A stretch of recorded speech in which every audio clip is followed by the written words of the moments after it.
Hello, everyone. A very good afternoon to all of you.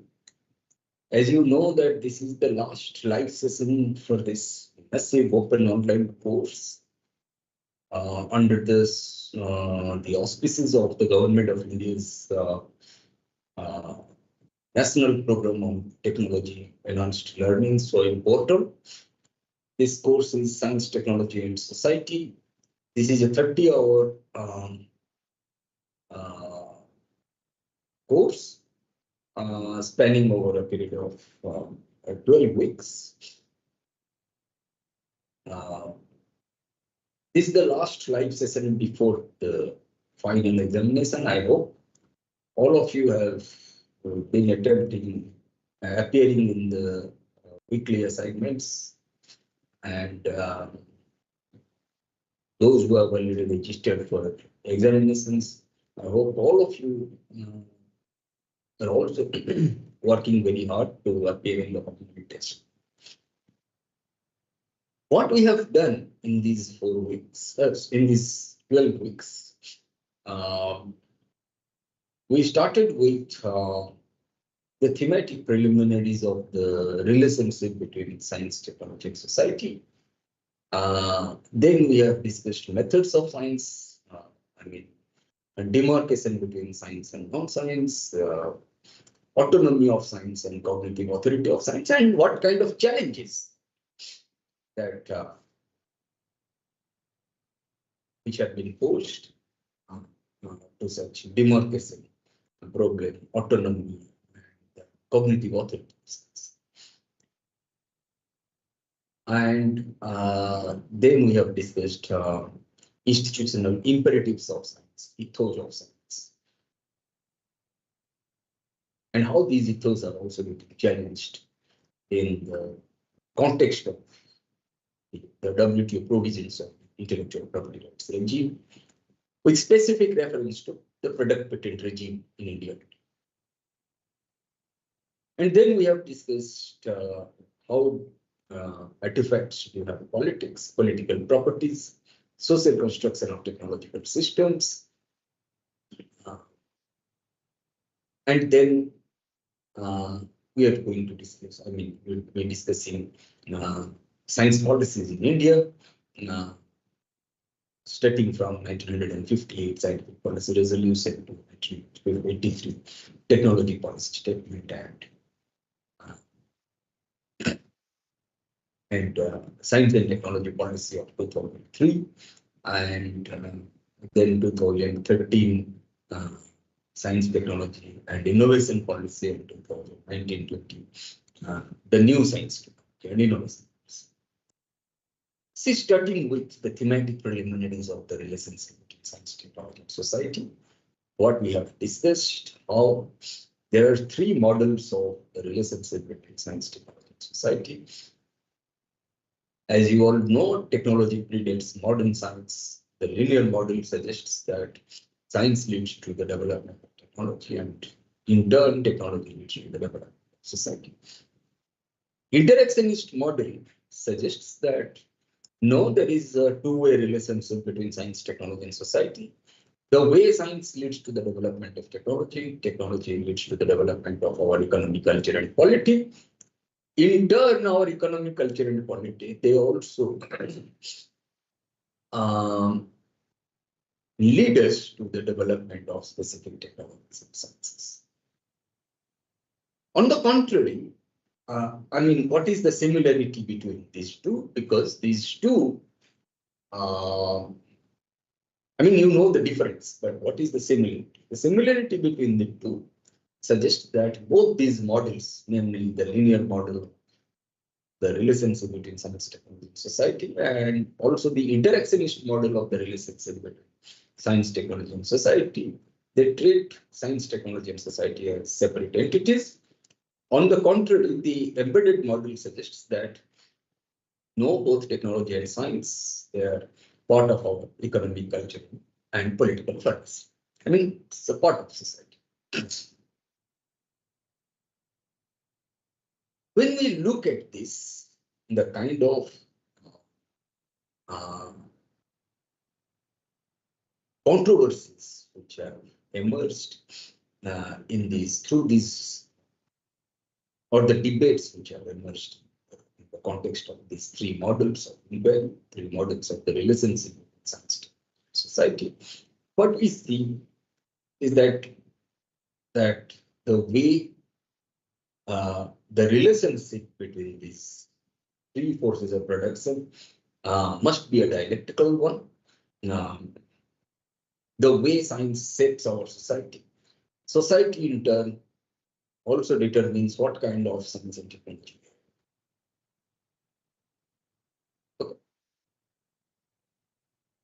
Then we have discussed how prior to the 19th century, how philosophy was divided into two parts, namely natural philosophy and moral philosophy. Natural philosophy is nothing but science in the present sense of the term, whereas moral philosophy is nothing but ethics. Natural philosophers or scientists in the present sense of the term are engaged in epistemological questions, whereas moral philosophers are engaged in ethical questions. As you all know, epistemology is nothing but a body or theory of knowledge, precisely because of the central philosophical questions that the proponents of epistemology address. These questions include what is knowledge, what counts as knowledge, how is knowledge generated, or how is knowledge produced also. But perhaps the proponents of epistemology have historically neglected the ethical questions. If when we have produced knowledge, whether that the kind of knowledge or the forms of knowledge that we have produced, whether they have been evenly distributed in our society or not, whether the questions of inclusion, equity, democracy, accessibility, affordability have been critically embedded in the design and control of that particular technology. That's how ethics, which is considered a study of nature of conduct, precisely because of the central philosophical questions that the proponents of ethics address. I mean, what is good or what is bad, what is wrong, what is right. These are, if I say we have produced medicines, we have produced schools, colleges, whether everybody has an access to public education system or not, whether everybody has access to public healthcare system. These are very important questions. My job here is not to place epistemology on a higher pedestal vis-a-vis ethics, nor is my job to place ethics on a higher pedestal vis-a-vis epistemology. My job here is to integrate epistemology with ethics. In other words, my job here is to integrate natural philosophy with moral philosophy. Perhaps the marriage between natural philosophy and moral philosophy, or the marriage between epistemology and ethics, gave birth to modern philosophy of science. Science may be an inquiry, science may be a method, science may be an institution, science may be an ideology, and so on. When I say science is an inquiry into the nature and limits of a particular knowledge. By limits, I do not mean limitations. By limits, I mean under what limiting conditions science is practiced or pursued. When I say science as a method, historically speaking, science depends on the methods of empiricism as well as rationalism. When I say science as an institution, I mean it depicts ethos of science, effectively told complex of values and norms, which is held to be binding on the practitioner of science, man of science. And these ethos, these institutional norms and values, they're expressed in the form of prescriptions, proscriptions, preferences, and permissions. and the way Merton tried to delineate four institutional imperatives of science or ethos of science, namely communism, universalism, disinterestedness, and organized skepticism, popularly known as kudos, which are getting challenged these days in the context of the WTO provisions on the IPR, intellectual property rights regime today. And when I say science as an ideology, I basically refer to Nazi science. Okay. When I say technology, technology is the medium through which human beings have been interacting with nature. When I say nature, it includes both natural as well as social phenomena.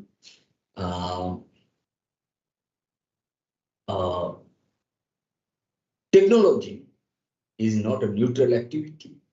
The neutrality of a specific technology depends on the ways in which it is designed and controlled. If you look at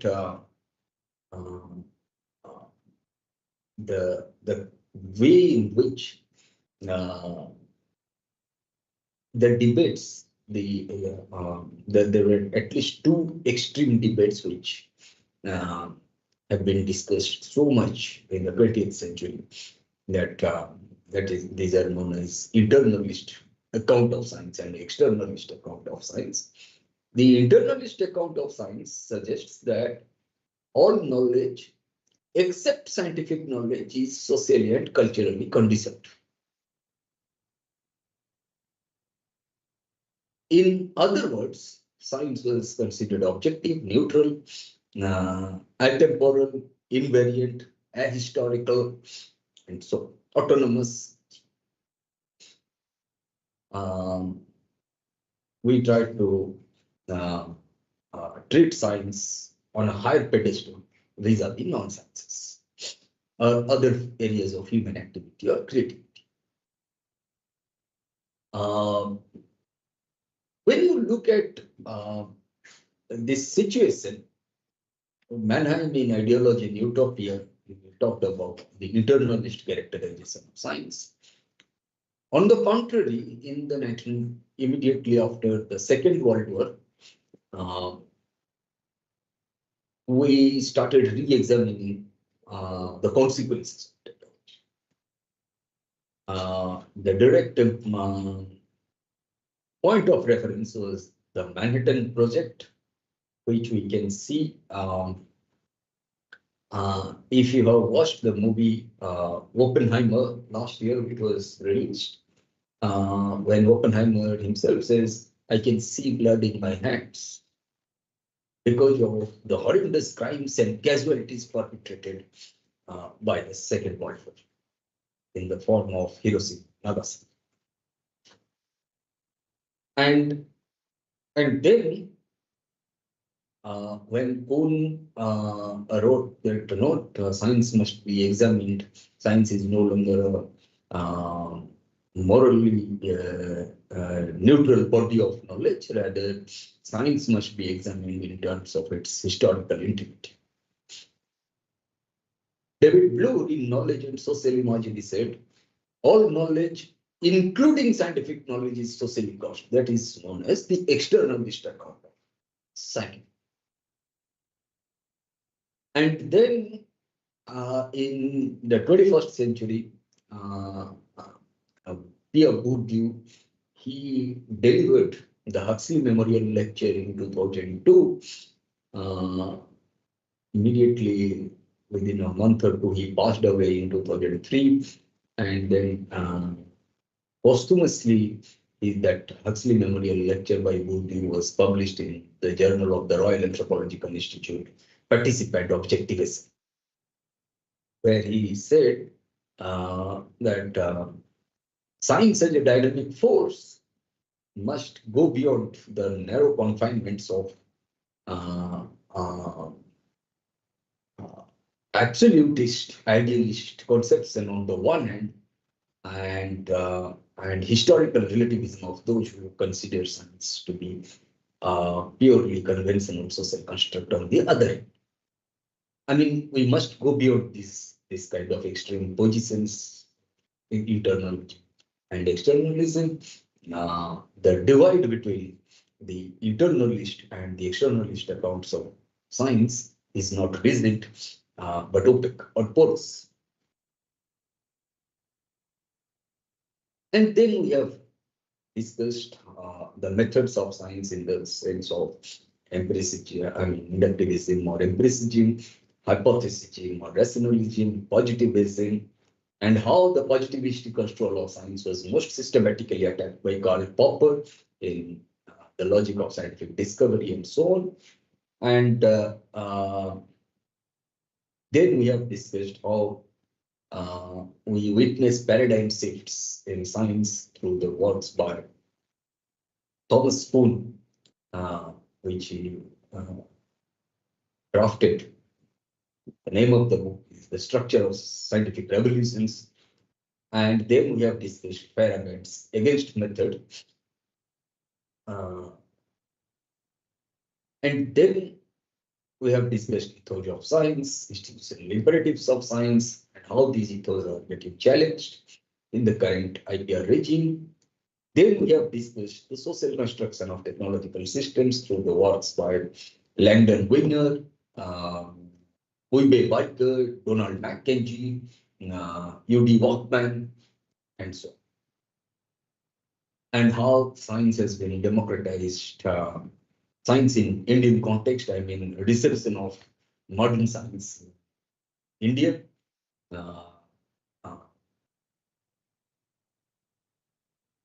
Very often people in a stereotypical thought that people say that no, science in modern science was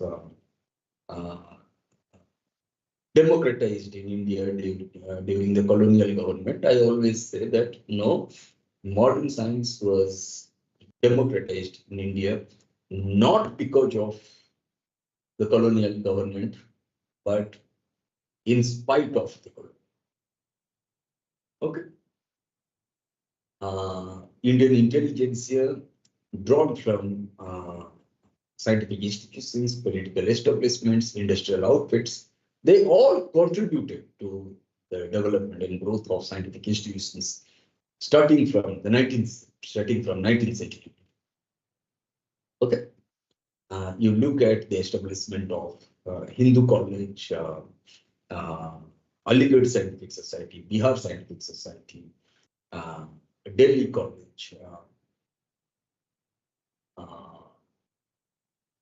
the Indian Association for the Cultivation of Science, Indian Institute of Science, and so on.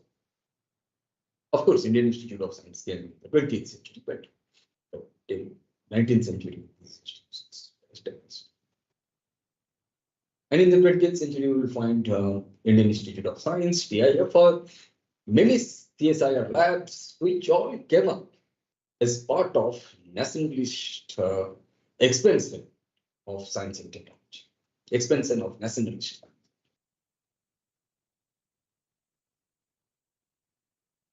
And there were, we all tried to challenge the colonialist perspectives on science. We tried to look at more accounts of nationalist science. That's very important. That is a part of anti-imperialist, anti-colonialist struggle.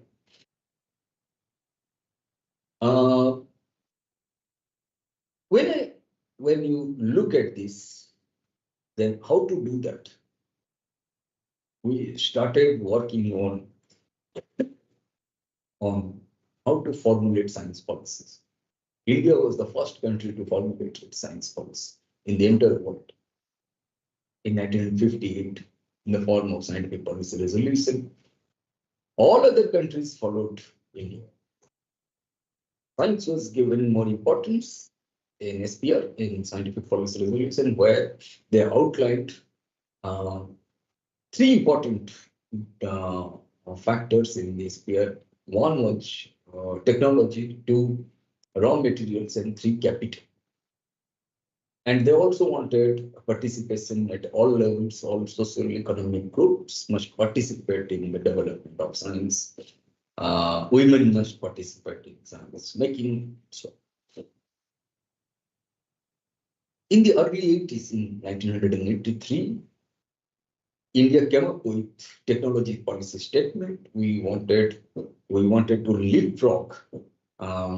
We wanted to make a shift from basic science to applied science in the form of technology. And so, because it is through technology, you can. We wanted to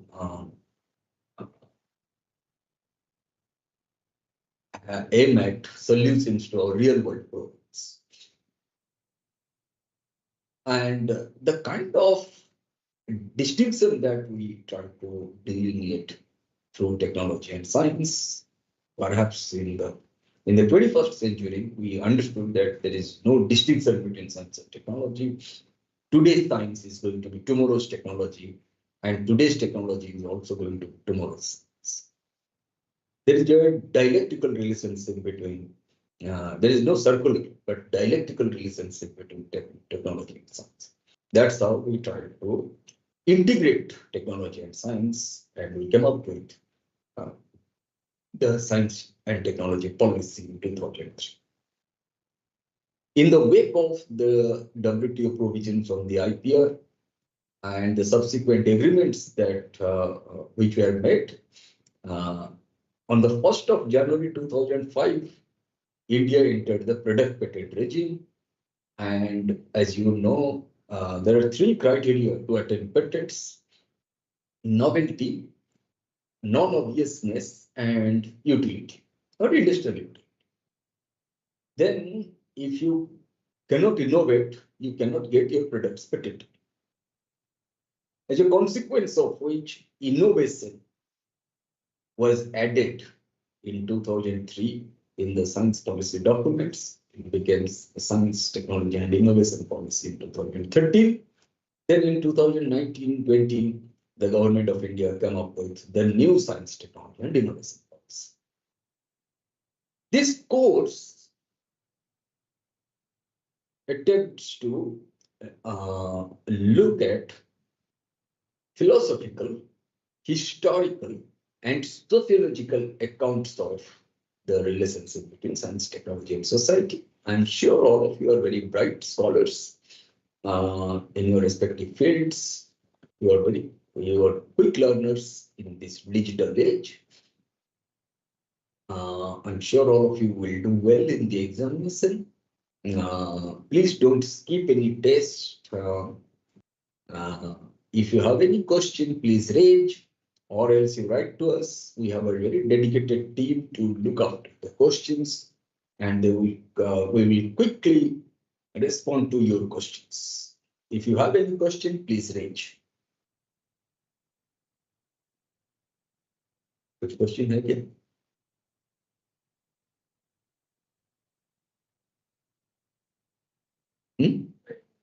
Okay. Okay. Thank you very much.